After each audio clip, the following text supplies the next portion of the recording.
The centre, we've got an update coming in about the parliament. Okay, just a few days after elections, the first session of the 18th Lok Sabha is set to be started from the 24th of June to the 3rd of July. So we're looking at another 12 days from now. What's going to happen is the oath affirmation of newly elected members, the election of the Speaker, the President's address and the discussion thereon. This is going to be the 264th session of the Rajya Sabha also that will commence on the 27th of June. It will conclude on the 3rd of July. So those are two separate sets of dates for the Lok Sabha and the Rajya Sabha. Let's just go over to our colleague Payal to understand a little bit more first on what this announcement means. You can see Kiran Rijiju, the new Minister of Parliamentary Affairs, putting that out. Let's just go over to Payal to understand more. Payal, over to you. Well, Toya, this is going to be the start of the special session of Parliament. Remember, many MPs will have to, all the MPs will have to take oath. We have to elect the Lok Sabha Speaker also during this regime. So that's a short session. It's not the budget session. It's not the monsoon session as well. You'll probably have monsoon session later on in July. But this time around, on the first 2 days, there'll be affirmation of oath to all the MPs in Lok Sabha. After which, on the third day, you probably will have the election of the Lok Sabha Speaker, because the senior most member of Parliament in the Lok Sabha will become the pro tem Speaker, which means he's becoming the temporary Speaker whose job will be to affirm oath to all the MPs.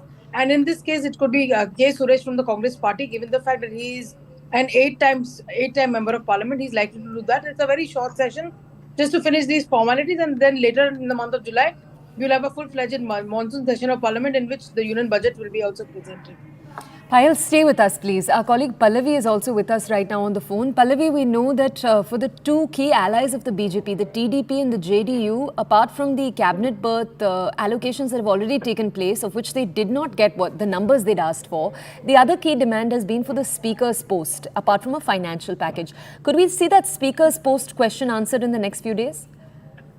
Well, actually, there are two things which are happening over here, Toya. First of all, I mean, even though it's going to be a short session, it's going to count all the potential of being an acrimonious session, because the opposition, first of all, refuses to accept the mandate of the Prime Minister and full-on confrontation, which began on day one when they all skipped the oath. So when the Speaker's election takes, it's of course going to be the pro tem Speaker, as Pyro was pointing out.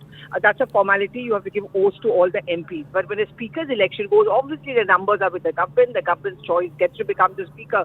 But what is it that you're trying to do? You're trying to prove a point. And you are trying to prove a point by saying that, look, we may not have the numbers, but we want to fight back. The opposition has often been accused of shrugging for want to create that perception, no. And these are all about semantics. These are all about the decibel level inside the parliament. And I guess that's the reason why the opposition is mulling the idea of setting up their own speaker's candidate. Second, though it's a short session, maybe not in this one, but at least in the monsoon session, the opposition parties of the India Front plans to move a motion where they are going to say that the Prime Minister doesn't have the mandate to become the PM. Ek Tihai Pradhan Mantri. That's the line which is being used by Jairam Ramesh, and that's the feeling within the India bloc.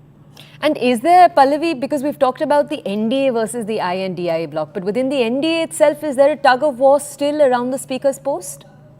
Well, I mean, frankly speaking, Payal would be a better person to answer that. But, traditionally, the Speaker's position has gone to the single largest party. I remember there was one exception when Somnath Chatterjee was made the Speaker, though he belonged to the left party when the UPA was in power. It's also about, a feel-good gesture. The party which is in power and the single largest party always would want to have the Speaker's position, because that's a very important position that decides the way the narrative inside the parliament works, the Lok Sabha proceedings, and the Speaker takes some very, very important calls. So ideal situation, the BJP would certainly want to have the Speaker's position for themselves. Okay, that's such important context. Thank you. But also, Toya, the fact is that if you look at the cabinet portfolio allocation, nowhere has the perception gone out that the allies have had their complete way, or they could browbeat the government or the Prime Minister into choosing the meaty portfolios for themselves. So I'm going to use that as a cue when it comes to the choice of the Speaker.